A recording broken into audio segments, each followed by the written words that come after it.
may group chat daw ako about sa pagpapalaglag or abortion. Say hi muna. Hi po.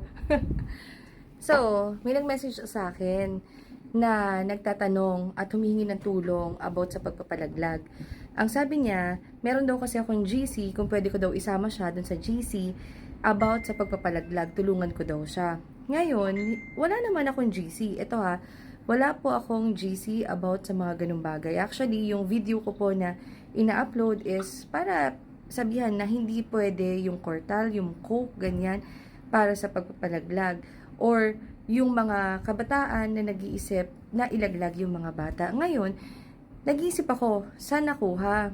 And then, merong mga notifications pala ako dito sa TikTok na may ibang mga nagko-comment at ito ang nakita ko. Ito yung video na in-upload ko before. And then, merong mga nagko-comment pala dyan at since sobrang dami nila na katulad dito, nakalagay pa doc. I'm sure walang doktor na magsasabi ng ganito na sila yung tingnan ninyo, delay ka ba, mga ganyan. Kasi alam nyo, ang nakakatakot dyan, merong mga nasa-scam. Merong mga pinapadalhan ng mga kontrabando or mga hindi mo alam kung legit na mga medication, tas isusugal mo buhay mo. Or yung iba, wala talagang ipinapadala, kung hindi nang i-scam lang. Meron pang mga ganito na post, recent lang din, January. So, mag-ingat po kayo sa mga ganyan, kasi hindi po yan GC ko. Ayan pa. Talagang, iba naman to, ibang video naman ata to, pero ganito yung mga nakalagay. Nilalagay pa nila misoprostol, mifepristone.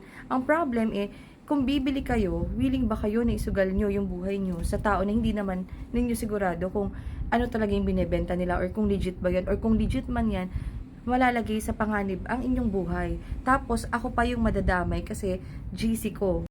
Kaya po sa mga nagpaplano po at may nahihikayat at ang claim ay meron akong group chat regarding sa mga ganyan, hindi po yan totoo.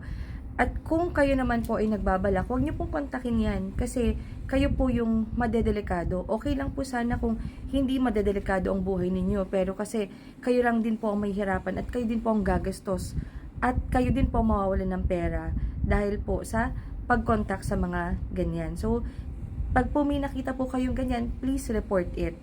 So, sana po ay nakatulong, ingat at bawal magkasakit.